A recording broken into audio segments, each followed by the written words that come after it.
God's purpose, answers the question of what is my purpose of life and existence, so that I can receive that love from God. When we receive love from God, that is called the blessing. But when we love God back, because love should be two-way, it is also called responsibility. So blessing and responsibility are like the same things of a subject and object sharing with each other. So now we can understand. The purpose of life is to bring joy, first of all, to God, then to others, and then to the creation. And this is realized, as you know, through the three blessings we found in Genesis 1:28, which means be fruitful or mature individuality of character, multiply to perfect marriage and family, and have dominion means over the environment to contribute to the ideal society. And this would fulfill our greatest joy. So that's why if man is not going to pursue this, he can find joy, but it's not going to be his greatest one. And when we accomplish this, we did not only fulfill our greatest joy, we also fulfill God's ultimate joy. So our joy should be God's joy, and we should be pursuing joy that would make God happy. So many people are trying to be happy in this world without considering whether God will be joyful or not. God is in need of joy. Remember, the motivation of heart and love is to find joy through loving. So let's go to the first one. Be fruitful. To be fruitful is like a tree. A tree does not bear fruit unless it's mature. Therefore, man's maturity is very important. We are created human beings, but we are not quite finished yet when we were born. We need to grow. We need to become part of our own creation. That's what fathers say. That's why responsibility and freedom is very important. God created us with a mind. God created us with a body. But He did not create us with a character and personality. So who will create the character and personality? Man. So we are creators in our own right. To become one with God, we need to unite our mind and body, where the mind is taking position over the body through self-control, self-discipline, and self-dominion. And we become a person of character. And it doesn't matter which religion, which church, which group. What matters is who is uniting his mind and body, centering God, creating a character similar to God. And then, God said multiply. When God said multiply, it's not just having children. It doesn't mean that a family with 10 children is more blessed than a family with only 5. Because the condition of multiplication is the first. So on the basis of a mature character and personality, the man and the woman are blessed as husband and wife. The first stage of the second blessing is marriage. The second stage is childbearing. When that is realized, children are born on the foundation of their parents. Filipino, kung puno, siyang bunga. Good children naturally comes from good parents. So therefore, before you can have good children, you have to have good character first. And then your good children become the basis of a good family. It expanded the society, nation, and ultimately a world will be realized. What is the world? It is but the extension of Adam and Eve's family. Who is Adam and Eve? The original true parent, the original ancestor. God wants to create a family of true love when He said, multiply and fill the earth. He didn't just mean to have children. Otherwise, China will be the most blessed country with that category. India would be the second.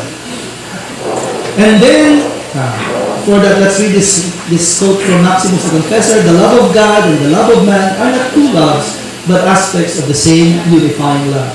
And John Chrysostom, when husband and wife are united in marriage, they are no longer seen as something earthly, but as the image of God Himself. The early church fathers has a lot of principle. Somehow it got lost through doctrines. Also, it is in the family that we learn all the different relationships of love. When we speak about love, it's not just about husband and wife. It is also between parents and children, grandparents and grandchildren, also between elders and younger brothers and sisters. That's why Father talks about the family as a school where we learn 4 lessons of love. Because what we learn out of loving our parents will teach us how to love leaders also. What we can learn as loving our children will also teach us how to learn our subordinates as our own children. And also the way we relate to younger and elder peers. It is all there in the model of the family. That's why if we started out in the very beginning with a good marriage of Adam and Eve, in a good family, that would be the foundation of good society, ultimately a good nation and a good world. That's why it's very logical that God created man giving these three great blessings, realizing the ideal of one family under God beyond race, culture, and nationality. Even though we come from different skin color, even though we might have different cultures, but we are still extended family. According to Quran, He has created spouses for you and planted affection and mercy between you. God has prepared a spouse for all of us. In Hinduism, I am he, you are she. I am song, you are verse. Means they're together. I am heaven, you are earth. We two shall here together dwell, becoming parents of children. From the Atharva Veda. From the Buddhist teaching, supporting one's father and mother, cherishing wife and children, and a peaceful occupation, this is the greatest blessing. For the Buddhists, the greatest blessing is to have a good marriage and a good family. In Judaism, blessed art thou, O Lord, King of the universe, who created mirth and joy, bridegroom and bride, gladness, jubilation, dancing and delight, love and brotherhood, peace and fellowship. From the Talmud. So learning to live for the sake of others and learning to live for the sake of the greater good is what the family is teaching us. That's why we call this as the school, the fourth principle of peace. When people are united between their mind and body and are part of a good marriage and family, then that becomes the foundation of the greater society, nation, and ultimately the world. And so the goal of realizing world peace always begins in the family, at home. That's why our work for the Interfaith Peace Blessing is not just to create a program or an event, but in order to bring about peace. The third is to contribute to an ideal society. When God said, have dominion over the birds of the air, the fishes of the seas, and everything that moves, control it, God is giving us the right to claim and to use the environment, which actually are the material necessities of man. We take our food, our clothing, our building materials for our houses from the environment. So God is allowing us to enjoy material things. Material is not evil per se. Material is not bad. But we have to understand material blessing is the third of all the blessings that God is giving. So what is the first one? You need to develop a good character and personality first. Second, you need to establish a good marriage and family by practicing true love. And then, the third one is an added blessing. That's why Jesus said in the book of Matthew chapter 6, seek ye first. Which one? The kingdom of God. And all the other things will be added to you. Prosperity, material prosperity is not always measured by the material prosperity. There are many people who are very rich, but very, very unhappy or confused. No, they are unhappy. Just let's call them unhappy. But there are people who can be so simple, but they can be so happy more than those who have more material things in life. So therefore, it's not how much we measure the amount of material, but it is how much we dominate the material. We should not be dominated in the reverse. We should be the people who can claim and dominate the environment. So when we think about these three blessings, God gave us this third so that not only that our lives will be blessed individually, not only that we will be filled with love in our family, but we will also have the basic needs from what the material world can offer. Anyway, we don't need too much. We can only wear one pair of shoes at one time. So if you have so many pairs of shoes, that's already extra, right? You can only eat so much during one meal. If you have too much food you don't eat, it goes to waste. So God gave us the third blessing that's limited. But the first and the second, no limit. So that's why this is the third, the material blessing. In the Bible, the book of Genesis, the Bible said, God took the man and put him in the Garden of Eden to till it and keep it. We are supposed to care for the environment. Genesis 2:19. Whatever the man called every living creature, that was its name. Except for two things that God did not name. We will talk more about in the second chapter. In the book of Romans, the creation waits with eager longing for the revealing of the sons of God. Until now, we will know that the whole creation has been groaning in travail, They are in pain because they are not dominated properly until the revealing of the sons of God. So, let's summarize that. God's essence is true love. True love can be realized only through a partner, through an object partner. Human beings are created as God's children, His partners of love, and God wanted to experience joy through true love realized in the true family, and the true family is the foundation for a peaceful, ideal world. This is why we are born and were created by God, to realize the three great blessings, to develop a good character and personality, to be able to experience love and create that love in our family, and then expand that family to the world, and then to be able to take care of our environment so that our environment can take care of us as well materially. That is the purpose of life and existence, to fulfill three blessings, which is also our life goals. Therefore, it is not just blessing, there are also responsibilities, the three responsibilities. Let's go to the growing period. The growing period took time according to both science and creation story. The creation talks about 6 days, while science talks about 6 periods or 6 era. But the main point why they could not agree is because of how we interpret the days. Because science could not accept the fact that it was only made just in 6 days because they knew that one day is 24 hours. But is it really 24 hours? The Bible does not say that the 6 days of the creation is a 24-hour period, but longer than that. It can be millions of years. Also because man fell, it means that the development was not yet finished. And also the evidence from the religious scripture. Yeah. Your guardian Lord is Allah, who created the heavens and the earth in 6 days. The Quran also speaks about 6 days. So what was the Bible saying in the first day? There was evening and there was morning. The word day in Hebrew does not mean the literal 24 hours, but it means age. Sometimes we use the same word also. When we use the word day, we don't mean the 24-hour period literally, but a period of time. So when we speak about the day in the Genesis account, it could be millions of years. So this is how it all began. The Bible talks about let there be light. Science talks about the Big Bang in the middle of nowhere, which Father said was the spark of the life that started the creation process. And then, let the upper and the lower waters be separated. This is from the Bible, in the book of Genesis. And the science account naman, according to scientists who studies the earth, it was very hot, and so water evaporating from dense clouds was filling the sky. So after the big explosion, they were thrown out to all directions. And because of the great heat, the earth was so hot, and the water evaporating, forming dense clouds filling the sky.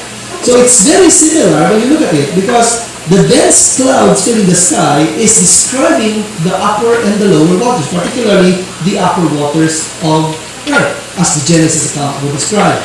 So the lower waters will be oceans, and the upper water will be the clouds.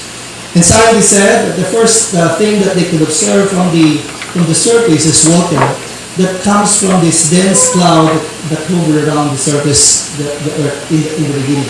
And then the third day, let the land appear, and the land be separated from the sea, and let the plants appear.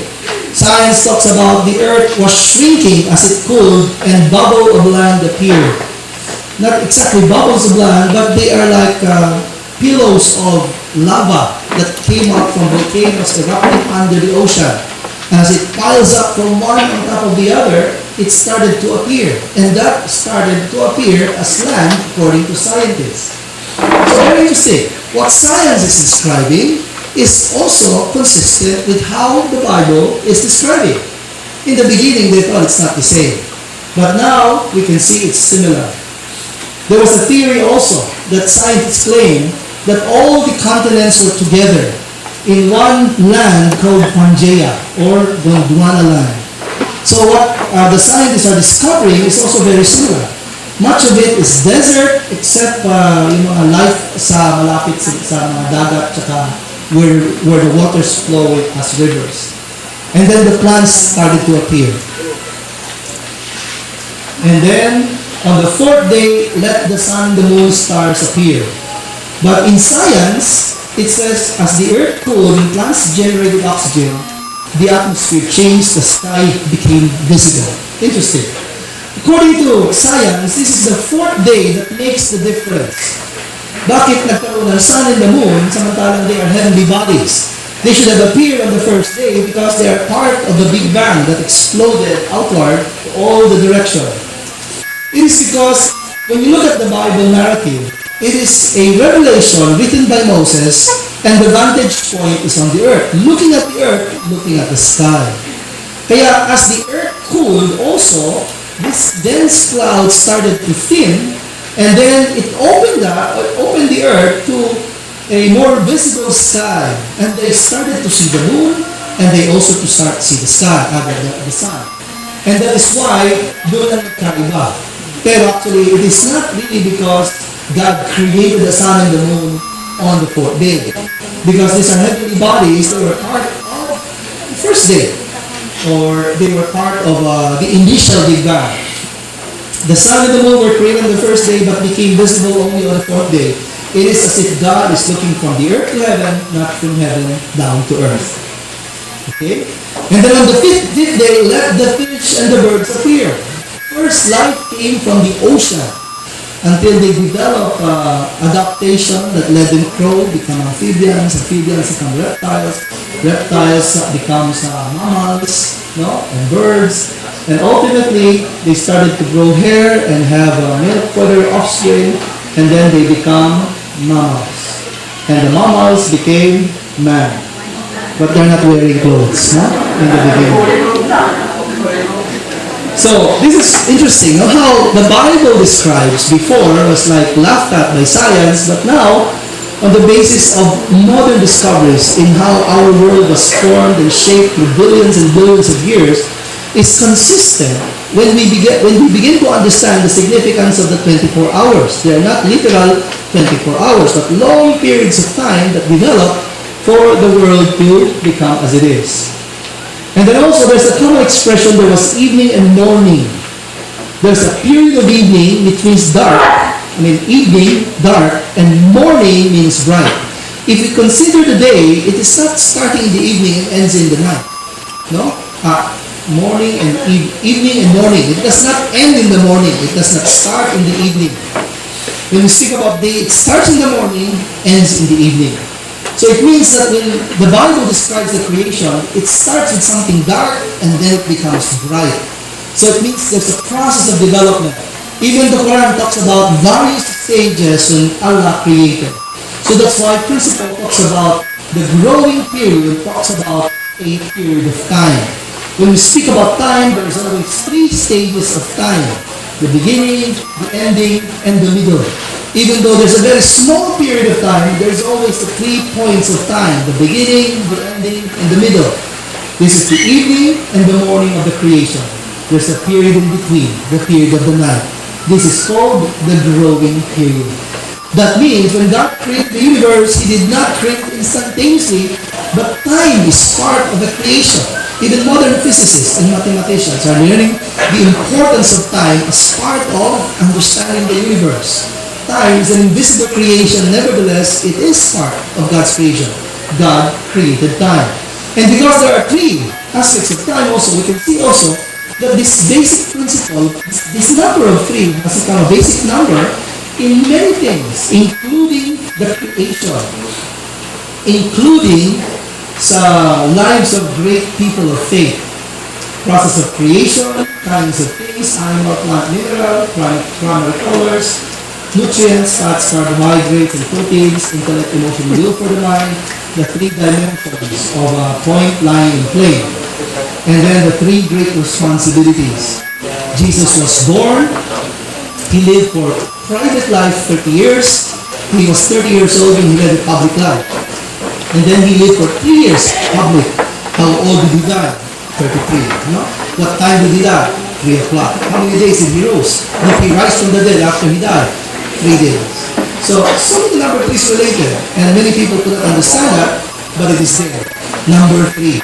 Because of number 3 is part of the creation. So everything grows according to time. And with time, the seed develops into a tree until the tree becomes fruit-bearing, and the fruit bears the seed that will become the foundation of new trees, the new generation of trees. The fruit and the seed of the fruit looks exactly like a tree if you plant this seed. So by the power of the principle, everything grows. This is a principle. Growth is a principle. Time is a principle. And therefore, there's a process of growth. And it involves time. From a sprout, sapling to a tree. We cannot argue with nature. This is validated when you look at nature. But there's something different when you look at man, ourselves. When we talk about growth, we're not just talking about the size and the weight. When we speak about 1 year, it is when the earth rotates or revolves around the sun 365 every time. But it doesn't mean that if the earth revolves around the sun like 40 times, you have matured. You have nothing to do with that.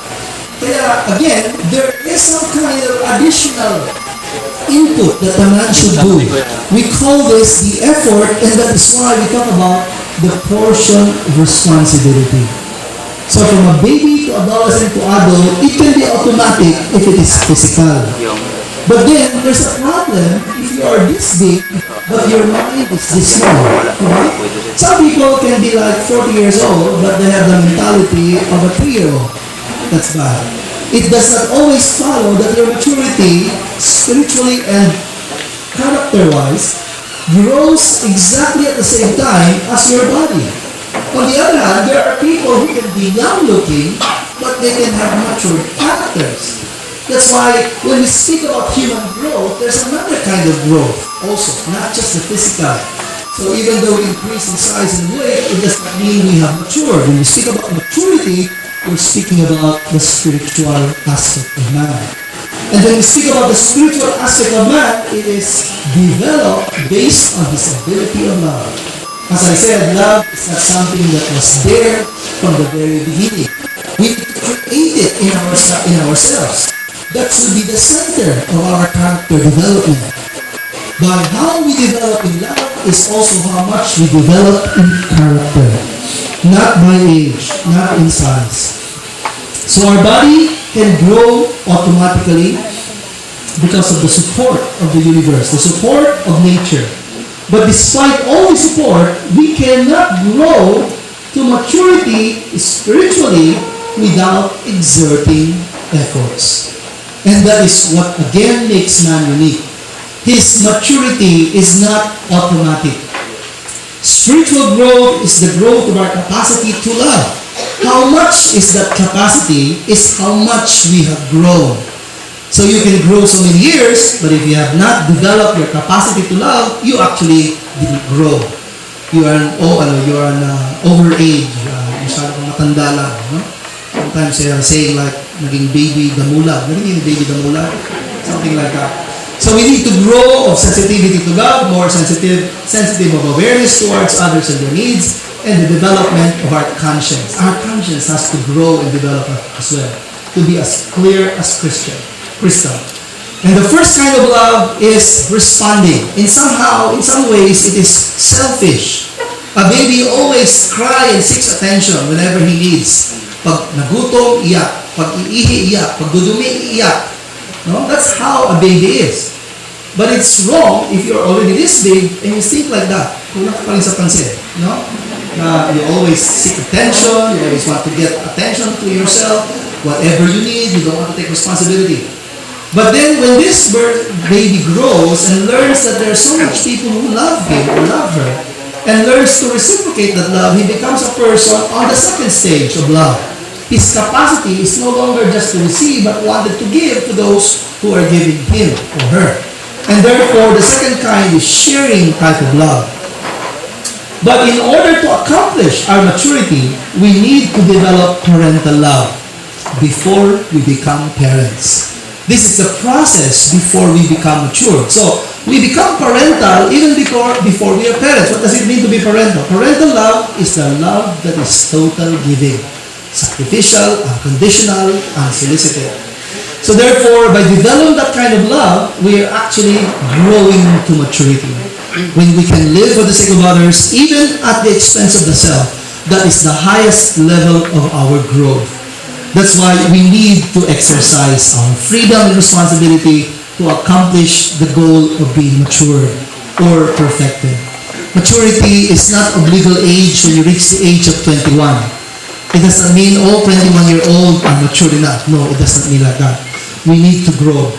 So when you look at this diagram, it shows that when a person comes to maturity, he enters into a mystical relationship called direct dominion. God is a perfect God. He wants to dominate man, but he has to fulfill the qualification. And what is God's qualification for man? He needs to fulfill his responsibility. If he accomplishes that responsibility, and it is the standard of God, then that would make him perfect. So perfection is not our standard, but it is the standard of God. I always say, it is not we who become perfect, but we make condition for God to make us perfect. The Spirit of God who is perfect, when it comes to your life, you become perfect. It's not your work, it's not your effort, it's not your initiative, but if God thinks that you have accomplished, that's why the condition is very clear for Adam and Eve not to eat the fruit. It is if they kept their control, or they did not have sexual relationships before, then God would give them the right to become perfected. That is the blessing. God's Spirit will come down and dominate man. That is called the direct dominion. That's why before the direct dominion, we are in the position being under indirect dominion. We cannot receive God's direct dominion, so God gave us something indirect, the Word. So during the process of growth, God gave us the Word so that the Word can be our connection indirectly. If we keep the Word while we're growing, we can receive the blessing, or the perfection, the first blessing. So this is called the period of indirect dominion, where God dominates us by principle. It is much like a child. When we are young, there are so many rules. Bawal ito, bawal yan, di ka pwedeng lumabas, di ka pwedeng tumawid, di ka pwedeng humawak ng kutsilyo. But later on, as we become much older, our parents dominate us with love. There's more trust, more understanding, more respect for our maturity. So when we grow older, it's not like our parents don't care about us, but our parents is not using anymore. So when our parents used to be very strict, in the end it is because our parents love us.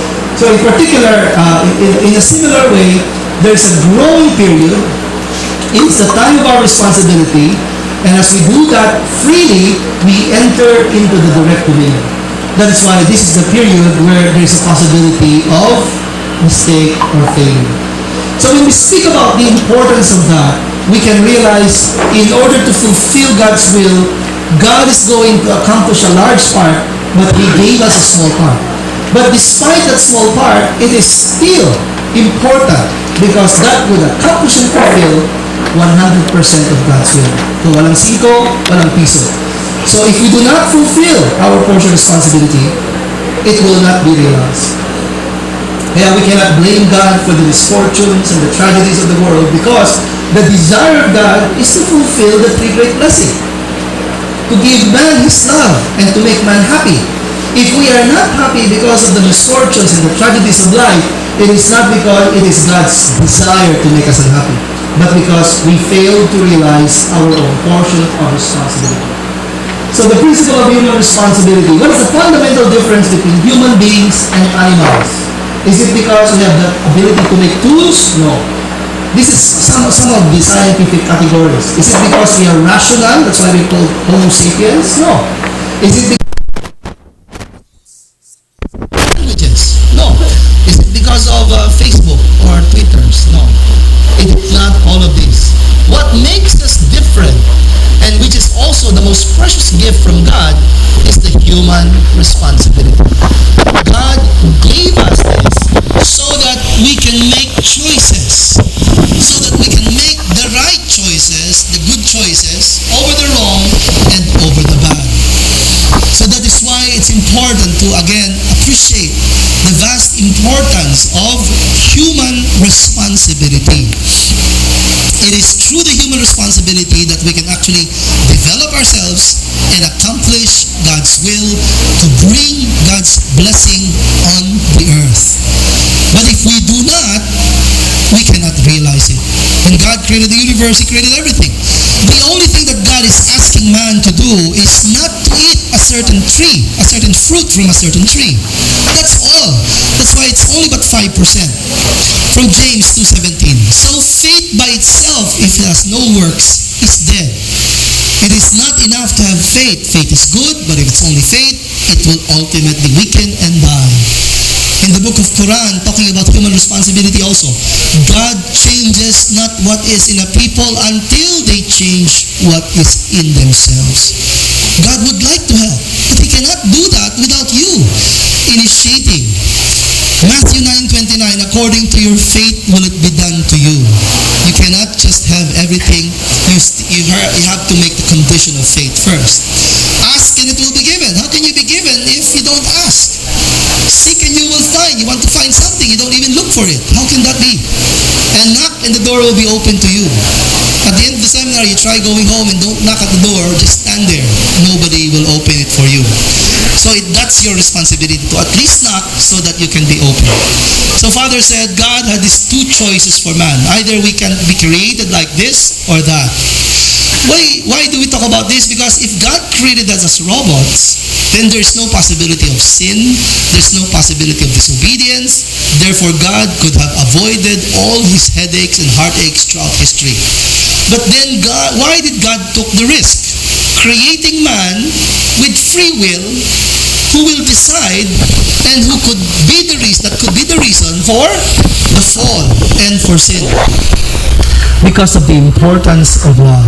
Another nature of love, it is voluntary and uncoerced and unsolicited. For true love to be true, it should be voluntary, out of free will.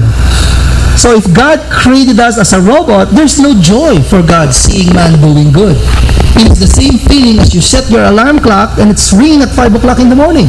You don't thank your clock because you're the one who programmed your clock. But if somebody cares and wakes you up at 5 o'clock in the morning, then you feel grateful to that person because he did it out of his own free will.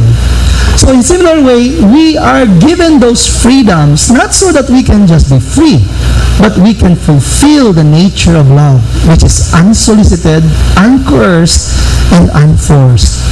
When we know how to choose between right and wrong, good and evil, true and false, then that is what maturity is for, and what maturity is actually supposed to be. So our freedom is not to choose the best clothes, the best food, the best color, but actually between right and wrong, true and false, good and evil. So we can actually create a much better world because we create our environment. We can make a beautiful park, or we can just neglect it and then let it just deteriorate. We can maintain a good house, or we can don't take care of our house. It does not just happen. We have to take effort. Make effort and responsibility. Well, you can either have a very nice room, or you can also have a very unkept room. It is our choice. But it's also, in a simple way, explaining the significance of human responsibility. We can make a choice what kind of world we want. But of course, the choice is the first step. We have to do what it takes in order to realize a better world. So this is why it's important to realize again the vast importance of human responsibility in human life. From the book of Sikhism, the Adi Granth, by one's own hands is one's affairs set straight. In our hands, we set our affairs. From Buddha, uplift yourself. Even as an elephant draws himself out of the muddy swamp, an elephant would come out by himself to save himself from the swamp. How much more man? We are smarter than elephants, I hope. Huh? Yeah, totoo naman. So, we have the responsibility. God is the creator, but because God created man to be special being, We are not just like the other creations, like the plants and the trees. We are supposed to stand to become His co-creator. As I said, God is God in the spiritual world. He set man to be the representative in the physical world. So God gave us our responsibility so that we can become part of our own creation. To create ourselves. What do we create? We don't create mountains and trees, but we create our character. We create our personality by the purpose of love. And by fulfilling that, we can actually also fulfill God's will 100%. So for God, He is investing absolutely. How about us? It's just 5, we have to invest the same, 100%. So now it becomes clear. Our responsibility is either creating the ideal or the evil world. It is not just God's desire or will that He wants to make an world or evil world. It is depending on our portion of responsibility. We can either give God joy or give God sorrow. If God can feel joy, He really also knows how to feel sorrow. And that is on the basis whether we fulfill or we don't fulfill. So whether we have a matured or distorted character depends on our portion of responsibility. This is the principle of human responsibility. Why did God give us? So that it can bring us the resemblance to God. God is the creator. We cannot be the creator also, but we can create something inside of ourselves. Our character, our personality. To allow us to share God's position as the co-creator. When we qualify as the co-creator of God through resemblance, then we can also take that position to lord over the creation. Otherwise, the creation will complain. You are just like me. You did not take your responsibility. Why do you dominate me? But if we dominate ourselves and create the godly personality, then the creation will be serving us and following us as fulfilling the third blessing. So the growing period talks about free will and human responsibility. Which brings us to the last part of which is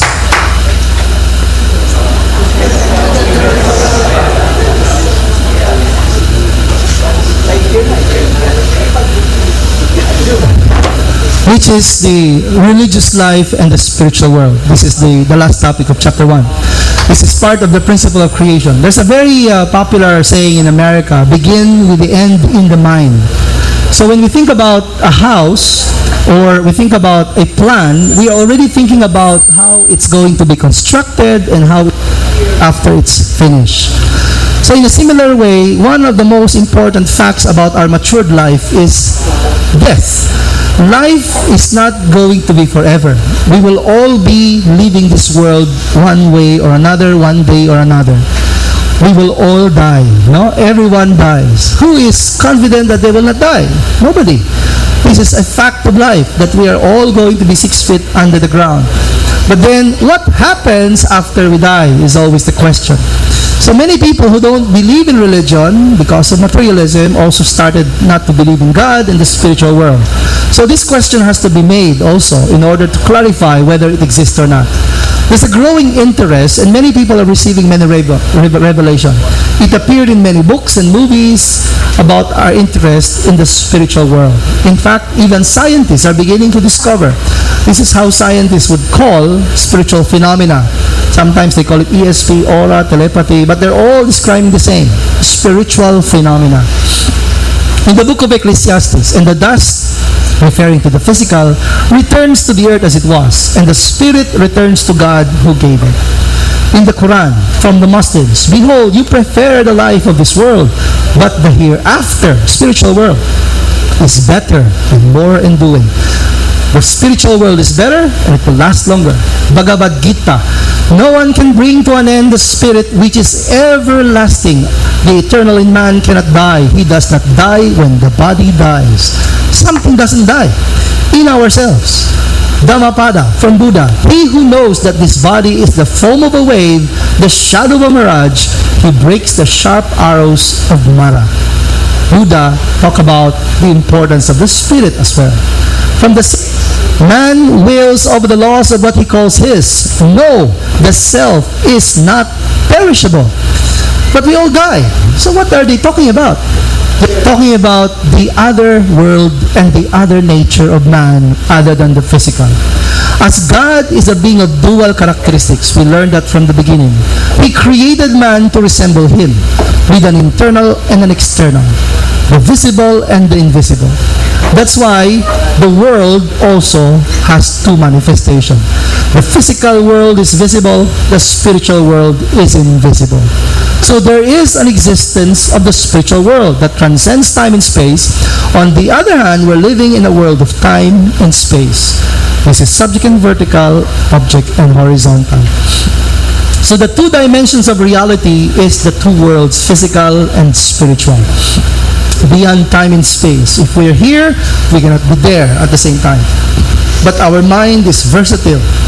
Your mind can think about something else while you're listening to divine principle. No? You can think about your house, you can think about your room, your mind can wander. You can think about yesterday, you can think about your last birthday, you can think about January 12 at Araneta Coliseum. You're not limited by time and space. So there's a two world that exists because there are two selves. We live in these two worlds at the same time. And there are many things in the world that even though it's invisible, we know it exists. Kaya nga, it is not a basis to disbelief. Some people say to see is to believe. So because we cannot see the spiritual world, we cannot see the spirit, we don't believe. But there's now a basis for scientists even to believe in things that are not seen, like electromagnetic waves. We don't see them, but we knew they exist. We use them every day. Whenever we open the television, whenever we use the cell phone, we're talking about waves that are existing. So that is what all religions talk about. That is one common thing about all religion. They draw us to a higher reality. All religion emphasize a spiritual reality that speaks of a realm beyond the physical plane. From the Hinduism, if a man is drawn towards the Holy One and is filled with longing for Him in this world, the soul in departing from Him is carried upward toward the higher realms by the impetus given her each day in this world. It talks about a higher realm, a different dimension. Corinthians in Christianity, the body that is sown is perishable. It is raised imperishable. What is that? It's sown a natural body, it is raised a spiritual body. We have a spirit. This is one example. Jesus appearing before the disciples in the mountain with two people who were long dead. See, Elijah lived 900 years before Christ. Moses lived even further back in history, about 1,300 years ago. And yet they appeared. So even though they're dead, they're not gone.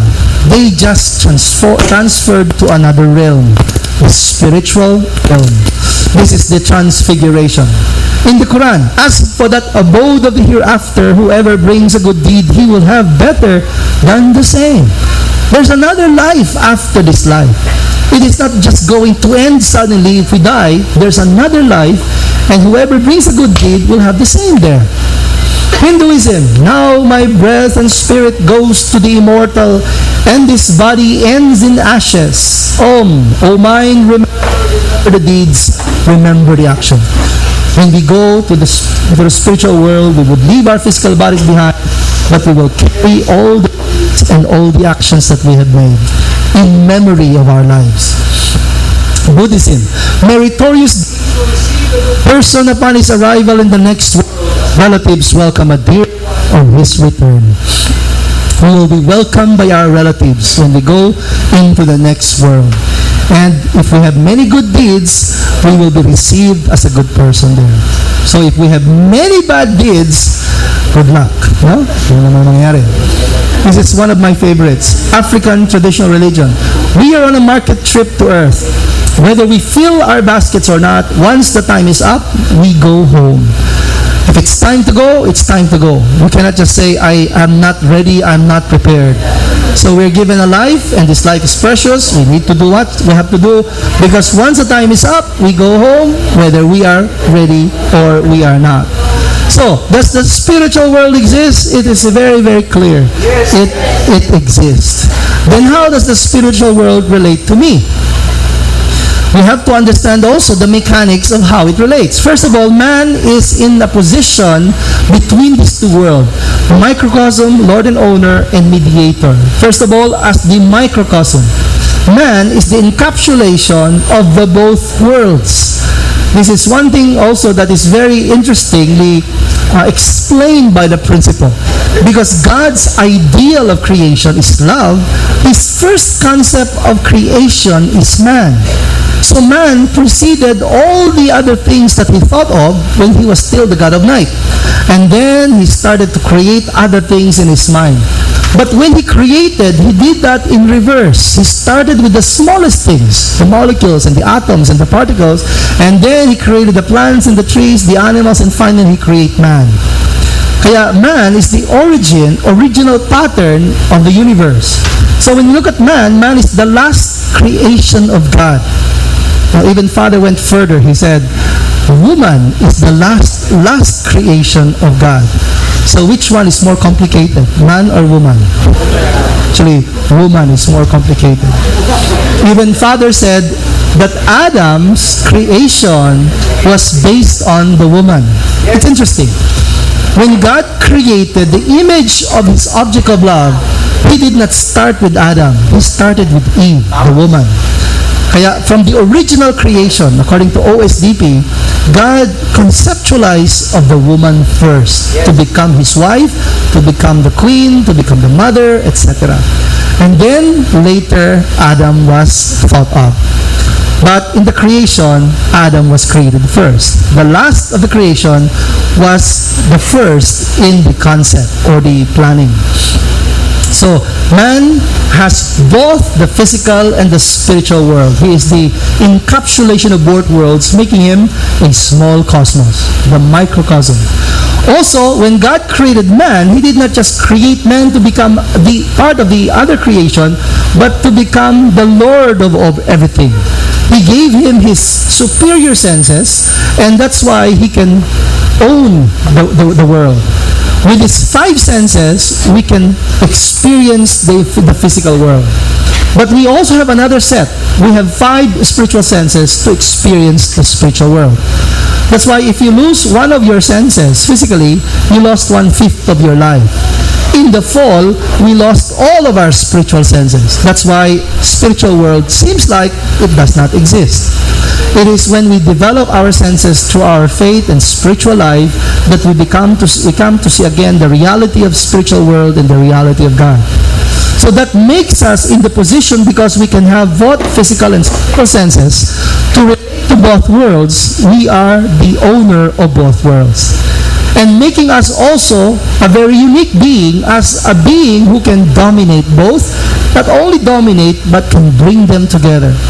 God created the spiritual world first and then created the physical world separately. But then they're separated. Who will unite the spiritual and physical world? Man has that position, because he has the physical self and the spiritual self, and if that is one harmonized, then he can combine the physical and the spiritual world. So man is the mediator of both worlds, the microcosm, the owner, and the mediator. That's why, how do we relate to the spiritual world? There are also other principles. We are not just governed by the physical laws, but also spiritual laws or spiritual principles. Just as we are governed by, there are principles that govern spiritual growth, just as there are principles that govern physical growth. For our physical growth, we need air and sunlight, food and water. If we don't have air and sunlight, we die. If we don't have food and water, we die. Air and sunlight is something in the atmosphere. Food and water is something on the ground. And we collect it in order to gain food and water. But just as we take care of the physical self, we also have to take care of the spiritual self. And what are the elements that would nourish our spiritual self? Principle call it the positive and negative also. The positive being life elements that comes from God, which should derive from your faith, knowing God, knowing God's love. Then it's like the air and sunlight for your spirit. But then where do you get your food and water? If you take in good, clean water and take in also good food, your body will become strong and healthy. But even if you're healthy, if you drink unclean water or not good food, your body becomes sick. In the same principle, we have vitality elements that we feed our spirit with. But what's interesting is, the vitality element does not come from God, but it comes from our deeds, thoughts, and action. Whatever we do, whatever we think, whatever we say, are converted into elements of vitality for our spirit, either to grow or not to grow. So it's very important how we live. It's not because people are looking, it's not because you are told to do this, but then we have to make a lifestyle on the basis of creating vitality elements for our spiritual self to grow. So it is like the fruit and the vine. The vine is like the physical body, which represents our one life, and the spirit represents our eternal life. As the fruit grows on the vine, if you cut the vine from the fruit will stop growing. It does not develop good seed if it is unripe. So the best time for the fruit to separate from the vine is if the fruit has become ripened in the tree or in the vine. So the best time for the spirit to leave the physical body if the spirit has matured or ripened together with the body. Father said the best time to leave is when you look back and you don't have any regrets of your life. And we can be given that opportunity through the grace of forgiveness. So the best way to prepare for the spirit world is by developing a heart of love while we are living on the earth. Someone who practices goodness will develop good vitality, and someone who practices selfishness will develop unhealthy vitality elements. That's why the scripture also says, each person was judged according to what he had done, not just according to what he believed. No, actions determine spiritual growth. And again, we read James saying, faith without works is dead. Faith is good, but only faith will weaken, will die. We need to have work. We need to exercise responsibility.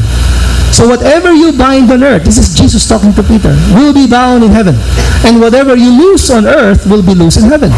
The quality of our life in the spiritual world is based on the quality of our life in the physical world. We cannot expect something different. So the first experience of heaven should be on the earth. The three blessings should be experienced on the earth first. If you go to the spiritual world hoping that you'll go to heaven, but you live a life of hell, it does not work like that. The kingdom of God, your kingdom come, your will be done on earth as it is in heaven. That's why harvesting the fruit of the physical growth, just like a tree, after it has reached maturity, it has fruits. And then harvesting that can make generations of trees, even though this tree is going back to the elements. Same. When we speak about man in the physical world, our growth process is to grow spiritually.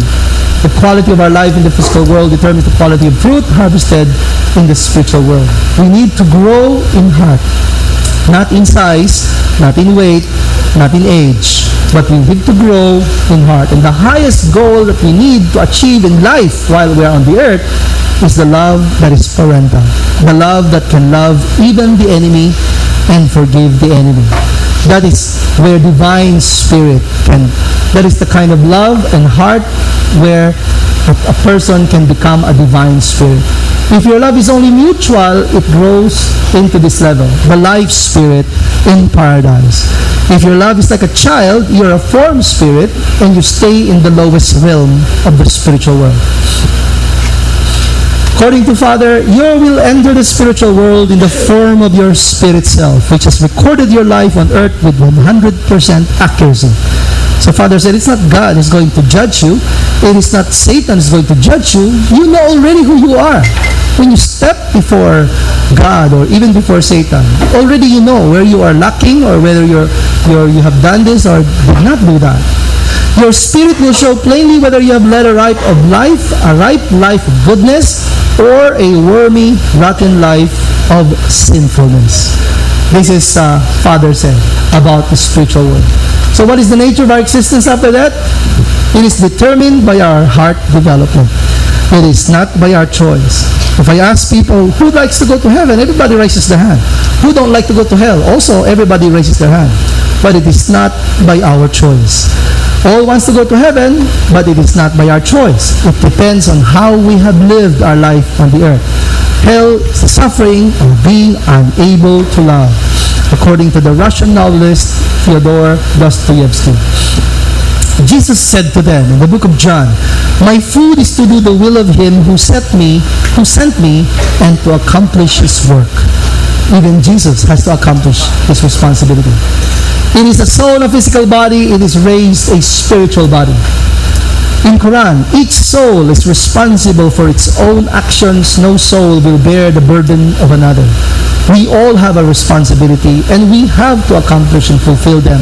Nobody can fulfill our responsibility for us, or we can neither fulfill responsibility of others. We can only do ours. This is from Buddha. His body is nourished by food. His spirit is nourished by preaching and experience. Life. Bhagavad Gita. As a man lives an old garment and puts on one that is new, the spirit lives his mortal body and then puts on one that is new. Adi Grant. Deal only in that commodity which shall accompany you after death. Not the things that are material, because no matter how wealthy and prosperous, these are the things that you cannot bring. So, which brings us to Father's description of the 3 stages of life, beginning in the mother's womb, when our father's sperm cell and a mother's egg cell come together and fertilize the egg. Happy birthday, you are born in the first stage. You are going to stay there for 9 months. You're going to swim in the amniotic fluid sac called, placenta, no? And you will stay there for 9 months. You will grow head, you will grow hands, you will grow fingers, feet, etc. Your eyes, your nose, your mouth, your face will grow. But you don't need those things. But what are you doing there? You are preparing for the next phase. So the next phase is when you go out from the first. It looks like you're dying from your old world. But Father said it's not death, it is transformation from one stage to another. God is the creator of life. He did not have death in his plan. So man is just supposed to transform from one stage of life to another stage of life. The next stage of life is the physical life. Here we breathe the atmosphere of air. We would live longer. And this is much better than the life inside the womb. Because we can see much, we can smell things, we can hold, we can eat, and so many things. We have more freedom in the physical world. People who have lived here doesn't want to go back there in the physical world. But this stage is a very important preparation. Because if a baby is born without a hand or a foot or blind, he cannot correct those congenital effects anymore. So the stage of 9 months is a crucial preparation for man to live his life normally in the physical world. But in the same way, as we are transformed from one to another, our life here in the physical world is not the last. God has a plan for a 3rd stage, and that is called the life in the spiritual world, where we will go there, all of us, leaving behind the physical body, only carrying what our spirits can bring, and that is love and our experiences of love. And how long is this going to be? Eternal. It is going to be for eternity. So therefore, how well we prepare. Some babies come out like 7 months or 8 months, and we call them premature because they are unadapted, or they could not adapt to the world in the physical world. Similarly, when we have not been able to make our preparation, it will be very difficult to adapt in the spiritual world.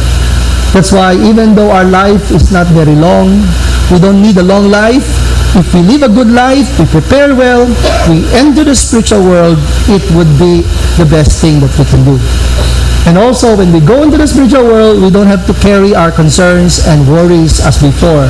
We don't need to eat, we don't need to sleep, we don't need to change clothes, wash clothes, buy food, etc. It was a world of liberation. The only activity there is to continue loving the people you love and continue receiving love from those who love you. No? But if you have so many enemies on the earth, you will meet them again in the spiritual world. No? So these are the 3 phases of life that Father has been talking about. So in conclusion, we need to live lives of goodness and love because the spiritual world exists. Because our spirit exists. Our physical life is unique because it's an opportunity to perfect our character. We cannot do that without our physical body. We cannot generate vitality elements without our physical body. And if we have committed many errors, we can also have the opportunity to transform our errors and rectify our errors. It is also the opportunity to give birth to children. That would not be something that will happen in the spiritual world.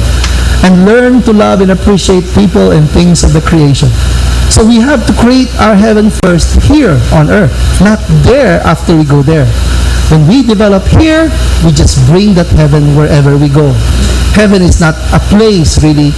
Heaven is a state of your spirit that you bring everywhere you go.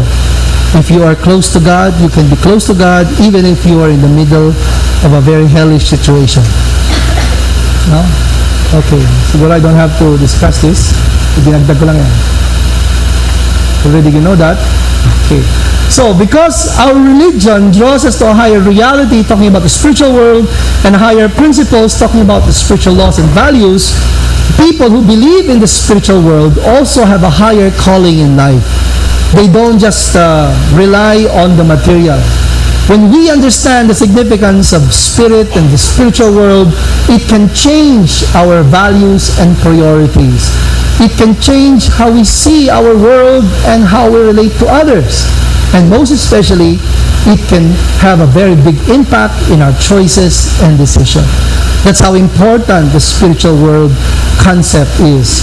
So man, in this very modern scientific age, should be very spiritual as well. Again, from Father, the spirit world is our homeland. It is our original homeland. This earth is the homeland of our original body. The spirit world is the homeland of our original mind. The world we are to enter after this one is the world of heart, the spiritual world. Our final destination. We are in a parang tawag sa aeroplano, stopover period while we are living on the earth for supply, for fuel, etc. But when we go to our final destination, we get out of the plane and we stay there. This is the spiritual world. So, the higher calling impacts our lifestyle. So people who really believe in God should also believe in the spiritual world and the spirit self. Thank you very much.